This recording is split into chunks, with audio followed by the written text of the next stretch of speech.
saya Delta Gonzales dalam program Superscore edisi spesial Piala Dunia 2022 untuk hari Sabtu 26 November dan Prancis versus Denmark akan menjadi bahasan kita kali ini dan sudah bergabung dengan saya ada dua wartawan olahraga Tribun News Solo, Dwi Setiawan dan juga Devo Rismanto. Halo Bang Dwi, halo Bang Devor. Ya, halo, Pak. Ya, ini laga yang cukup big match ya di sini ya, Prancis versus Denmark. Seperti kita ketahui sebelumnya di match pertama, Prancis bisa berhasil mengalahkan dengan skor telak 4-1 melawan Australia, sementara Denmark ditahan imbang oleh tim wakil dari Afrika, Tunisia. Nah, di sini Bang Dwi, Prancis memang diunggulkan, diprediksi bisa memenangkan laga melawan Denmark ini yang sekarang di posisi puncak di klasemen sementara di grup D kalau nggak salah ya. Oke, bagaimana pendapatnya Bang Dwi ini terkait penampilan Prancis di laga perdananya kemarin? Penampilan Prancis pada laga perdana kemarin Ya, seakan menjadi cara elegan yang dilakukan Prancis untuk mempertegas bahwa kutukan Piala Dunia tidak ada di tahun ini. betul Mengingat sekali. ya, apalagi sebenarnya kemarin Prancis cukup dihantu ya dengan kutukan itu, mengingat juga terlebih dahulu ya, kejebolan Mm, terlebih dahulu.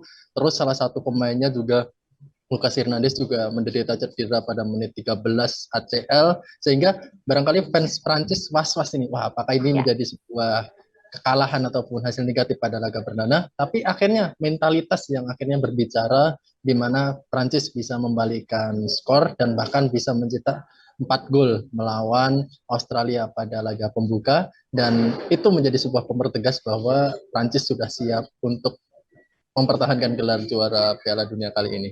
Ya, kalau saya lihat juga ada agak sedikit was-was ya dari kubu Prancis sendiri, mengingat juga kalau kita ngomongin kutukan juara bertahan pernah terjadi pula kan di Ya, saat juara di tahun 98 juga tidak ya, berhasil di tahun 2002. Nah, betul. saya sendiri juga, aduh ini gimana nih Prancis, apalagi juga ujung tombak Karim Benzema dipastikan waktu itu tidak akan berangkat ke Qatar kan ya. Oke, jadi di sini seandainya Prancis menang versus Denmark nanti akan otomatis lolos mendapatkan tiket ke babak 16 besar atau babak berikutnya. Sementara itu Bang Devor, kita bahas Denmark yang harus puas dengan 1 poin karena ditahan imbang oleh Tunisia ya di match pertama kemarin. Nah sebenarnya apa yang kurang dari kubu Denmark sendiri sampai bisa ditahan imbang oleh tim sekelas Tunisia? Sebagai kuda hitam sebenarnya bukan hal yang mengagetkan ya bagaimana Mm, Denmark bertahan di partai awal, karena mm, pada turnamen sebelumnya di Euro, Denmark pun juga penampilannya di laga-laga awal juga mengecewakan. ya, Seperti dulu kan yang Dynamite Denmark ini baru meledak setelah pertandingan-pertandingan krusial. mm, Dan mereka saat melawan Indonesia sebenarnya tampil tidak terlalu buruk, mereka menguasai pertandingan, mereka dapat menciptakan peluang. Namun finishing dari sang striker Kasper Dolberg dan juga uh, Joachim Yusuf Olsen ini tidak terlalu baik. Jadi sang juru taktik Kasper Hulben harus mampu mencari striker lain yang dapat menyelesaikan peluang dengan baik. Apalagi di lini tengah mereka memiliki nama mentereng seperti Christian Eriksen dan juga gelandang Tottenham Hotspur ada Højbjerg. ya. Dan saya rasa laga melawan Tunisia bukan menjadi tolak ukur mereka untuk dapat bermain apik saat melawan Prancis. Justru saat melawan Prancis mereka akan menampilkan permainan terbaik mereka. Jadi Iya sebagai itu. kata lain, ada tanggapan Bang Dwi? Ya, anggapannya telat panas ya Devor untuk Denmark sendiri. Yang benar, mestinya telat panas dan ya Ya. anggapannya kemarin waktu lawan Tunisia itu sebagai pemanasan awal dulu aja. Nah, yang bener-beneran panas ini waktu lawan Perancis nanti mungkin ya. Oke, ke Bang Dwi lagi. Nah, jika di sini jika Perancis menang, tentunya otomatis memang sudah mengamankan tiket ke 16 besar di sini ya. Apakah pertandingan melawan Denmark ini akan menjadi laga yang mudah karena mengingat juga Denmark ini nggak bisa disebut sebagai apa ya timnas yang mudah untuk dikalahkan ya karena dua pertemuan terakhir di UEFA Nation League musim ini 2 kali Denmark mengalahkan Perancis. Nah seperti apa nih saat bertemu dengan Denmark nanti Perancisnya? Ya, kalau dibilang apakah gampang mengalahkan, sebenarnya ya benar. Kalau kita melihat dari rekam jejak ya antara performa Oke, dari dua tim, terus dari performa Denmark di turnamen-turnamen besar, memang tidak akan mudah Prancis untuk bisa mengalahkan Denmark pada laga kali ini. Yang pertama tadi udah disinggung Delta bahwa di UEFA Nation League ini kan Prancis kalah 2 kali ya. Tapi Ya. saya mengira UEFA Nation League itu tidak bisa menjadi patokan apakah tim itu akan bisa melanjutkan performa terbaiknya. Seperti Inggris ketika di UEFA Nation League jadi bulan-bulanan, tapi mencatatkan start menawan di Piala Dunia. Jadi saya rasa untuk UEFA Nation League barangkali akan menambah kepercayaan diri dari Denmark sendiri. Tapi untuk Prancis itu seperti tidak ada apa-apanya. Yang kedua adalah alasannya adalah Denmark ini kan ternyata kalau saya lihat di statistik, Denmark ini bermain imbang dalam 4 laga terakhir di Piala Dunia. Jadi itu menjadi sebuah kondisi yang anomali bagi Denmark, apakah bisa memenangkan laga kali ini ataupun menyulitkan Prancis sendiri, karena 4 hasil imbang di Piala Dunia itu kan akan menjadi tantangan bagi Denmark apakah bisa mengakhiri tren tersebut atau justru sebaliknya untuk laga kali ini. Yang selanjutnya adalah Denmark ternyata juga cukup bagus dalam hal pertahanannya. Jadi pertanyaannya, laga ini bisa mudah kalau lini depan Prancis bisa mengelabui Schmeichel. Tapi ini akan menjadi laga sulit ketika lini depan Prancis frustasi dengan kegemilangan Schmeichel di Mister Gawang nantinya. Nah, perlu diketahui juga Schmeichel sedang mungkin sedang dalam fase yang terganggu karena dulu sempat jadi bulan-bulanan di Leicester sehingga dia pindah ke OGC Nice karena netizen ataupun fans yang juga haters dengan kondisinya dia waktu itu. Oke, tapi juga tidak terlalu terpengaruh dengan penampilannya yang ada di timnas karena sekali lagi berbeda kondisi di klub dan juga di timnas berkali-kali juga beda, sudah dibuktikan oleh beberapa pemain dan juga beberapa pelatih, bukan seperti itu ya. Oke, ke Bang Devor di sini ya, jika dibandingkan dengan Tunisia, Bang Devor, Prancis diprediksi akan bermain lebih agresif seperti saat bertemu dengan Australia di match pertama. Nah, lantas persiapan seperti apa yang harus dilakukan oleh kubu Danish Dynamite untuk bertemu Prancis nanti? Ya, tadi Mas Dwi sempat menyinggung bahwa Denmark ini dari 4 pertandingan terakhir Piala Dunia meraih hasil imbang. Tapi faktanya ini 1 kali gagal lolos dari babak penyisihan grup itu tahun 2010. Setelahnya mereka berhasil selalu lolos dari babak penyisihan grup. Jadi fakta tersebut nampaknya bakal menjadi motivasi sendiri bagi timnas Denmark untuk dapat bangkit di pertandingan kedua melawan Prancis. Dan seperti disinggung tadi, Denmark memiliki pertahanan yang cukup baik, hasil clean sheet melawan Tunisia adalah contohnya, di mana dari sisi kiper. Tapi bukan hanya Kasper Schmeichel yang menjadi umpan di lini belakang, ada juga kedalaman skuad Denmark ini di lini belakang cukup merata. Ada Andreas Christensen yang bermain untuk Barcelona. Dia juga dibeli Chelsea bukan karena dia gagal tampil apik di The Blues, tapi karena Barcelona yang menginginkan dia untuk menjadi pembeda di lini pertahanan Barcelona yang sebelumnya banyak kebobolan. Terus ada juga kapten tim dan juga kapten AC Milan, ada Simon Kjaer, di mana di Euro kemarin jadi pahlawan ya untuk penampilan cemerlang dari Denmark. Dan juga ada Joachim Andersen yang di penampilannya bersama Crystal Palace di musim ini juga sangat baik. Jadi walaupun di atas kertas Prancis dapat secara garis besar diunggulkan, tapi Denmark ini memiliki kans besar untuk setidaknya menahan imbang ataupun mengalahkan Prancis di laga kedua Piala Dunia. Ya, oke. Tapi kalau menurut saya memang di Denmark banyak pemain-pemain yang cukup mentereng dan juga memiliki pengalaman di Liga Top Eropa. Tapi Prancis juga tidak kalah karena kualitas pemainnya juga lebih lebih tinggi dari Denmark kalau menurut saya. Seperti tanpa Karim Benzema pun juga dibuktikan Prancis tetap bisa bermain dengan gemilang. Nah, nggak ada Karim Benzema di sini Bang Dwi, Oliver Giroud pun jadi ya. Tanpa Benzema, Giroud pun jadi dan juga terbukti Giroud meledak saat bermain dengan Australia, membukukan 2 gol dan ini menyamai rekor Thierry Henry ya, legenda Prancis sebelumnya. Nah, apakah Giroud akan dipasang lagi saat bertemu dengan Denmark dan apakah dia akan meledak kembali saat bertemu dengan Denmark nanti? Ya, saya pribadi sebenarnya menjadi salah satu pengagum ya dari Olivier Giroud sendiri sejak dulu pada saat membela Montpellier ketika berhasil menghentikan PSG di Liga Prancis, terus berpindah ke Arsenal, ke Chelsea.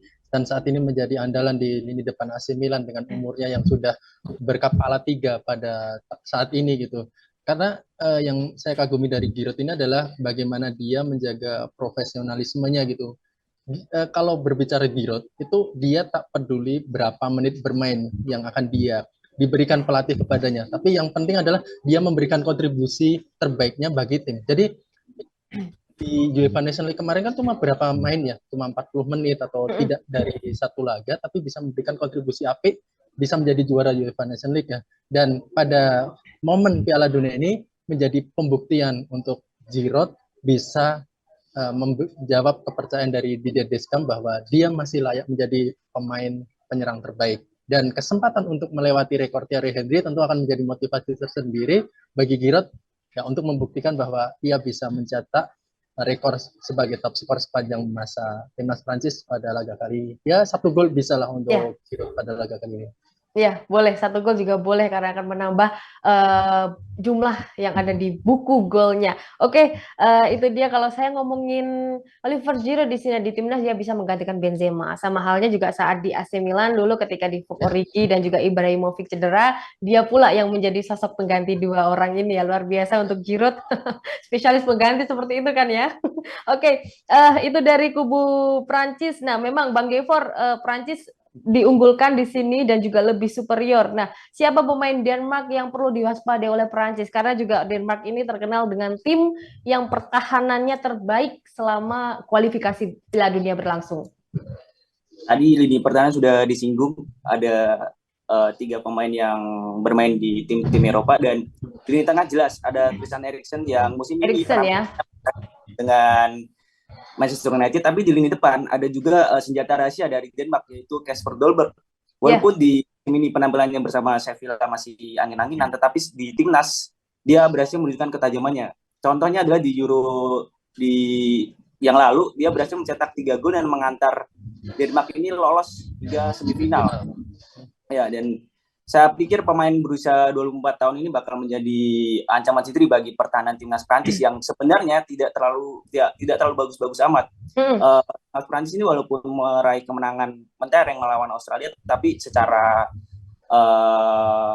kedalaman skuad ditinggalnya Kante dan Pogba ini belum terasa karena lawan mereka hanya Australia, dan sebenarnya ancaman paling terberat ini ya mereka akan melawan Denmark ini. Bisakah Rabiot yang kemarin mencetak 1 gol dan 1 assist dapat mengambil peran krusial dari Pogba? Begitu juga dan Olivier Giroud, walaupun dia berhasil mencetak brace, apakah dia dapat mencetak gol di pertahanan yang kuat dari Denmark ini? Karena pasalnya Giroud di Piala Dunia lalu walaupun berhasil mengantar Prancis menjadi juara, namun dia bahkan tidak mencetak 1 gol pun, bahkan 1 shot on target pun tidak mampu ia ciptakan. Jadi melawan tim sebesar Denmark akan menjadi tantangan buat Giroud dan kawan-kawan untuk dapat menggantikan pemain-pemain Prancis yang cedera.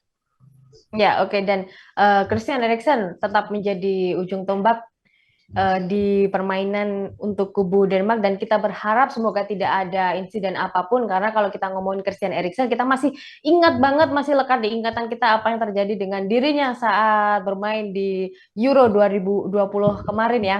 Oke, semoga baik-baik saja di laga Prancis versus Denmark ini. Bang Dwi, akan ada perombakan nggak di kubu Prancis sendiri, mungkin dari strategi yang dilakukan Deschamps atau apa, seperti apa? Ya harapannya Prancis ini kayaknya ujiannya banyak gitu untuk mempertahankan gelar Piala Dunia ya. Kita tahu Pogba, Kante sudah out sebelum Piala Dunia, terus ada Benzema, dan yang terbaru kemarin Lucas Hernandez yang menjadi pilar andalan Prancis pada saat menjadi juara Piala Dunia juga di 2018. Tapi untungnya kedalaman skuad dari Prancis utamanya di lini pertahanan ini jauh lebih baik daripada lini tengah, di mana absennya Lucas Hernandez di Piala Dunia kali ini akan bisa diteruskan oleh adiknya sendiri ya, ada Theo Hernandez yang akan menjadi pengisi fullback kiri. Jadi kalau terasa untuk pergantian pemain mungkin ada dua posisi delta, di mana posisi di fullback kiri yang sebelumnya ditempati Lucas Hernandez akan dipasang Theo Hernandez yang punya kecepatan dan mobilitas untuk menusuk di jantung pertahanan lawan. Itu yang posisi pertama yang diganti. Yang kedua adalah posisi back tengah. Back tengah kan untuk laga pertama kemarin kan duetnya adalah Konate dengan Upamecano ya. Nah, saya yakin pada kali ini akan diganti dengan Rafael Varane yang kemarin tidak bermain. Dan saya yakin Varane ini kan dengan pengalamannya ya, tentu akan lebih dibutuhkan untuk menjadi duet dari lini pertahanan Prancis dalam laga kali ini. Untuk sisanya tentu pemain seperti Rabiot, terus Mbappe, Dembele, Giroud sendiri dan Anthony Griezmann yang kita harapkan sinernya tentu akan tetap menjadi starter. Jadi ada Rafael Varane dan Theo Hernandez yang akan masuk starter dalam laga melawan Denmark. Ya, Karim Benzema hilang, masih ada Giroud di sini, Lucas Hernandez hilang pun juga masih ada nama-nama yang oke, yang keren, yang layak untuk menggantikan posisinya itu dari kubu Prancis. Nah, oke, Bang Devor, gimana nih untuk prediksi skor antara Prancis versus Denmark? Kalau memang Prancis sangat diunggulkan di laga kali ini.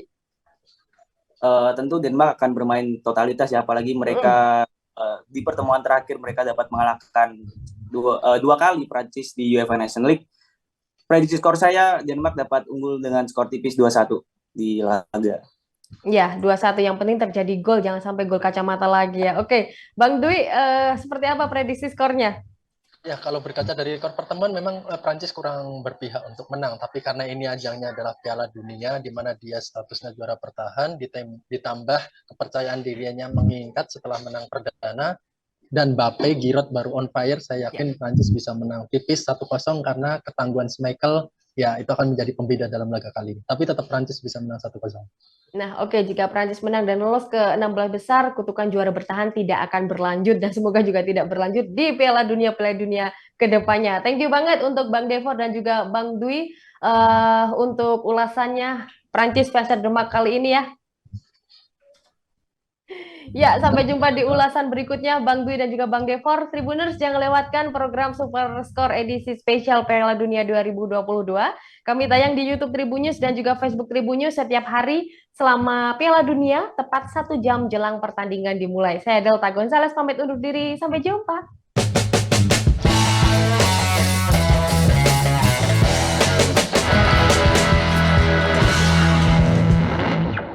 Terima kasih sudah nonton. Jangan lupa like, subscribe,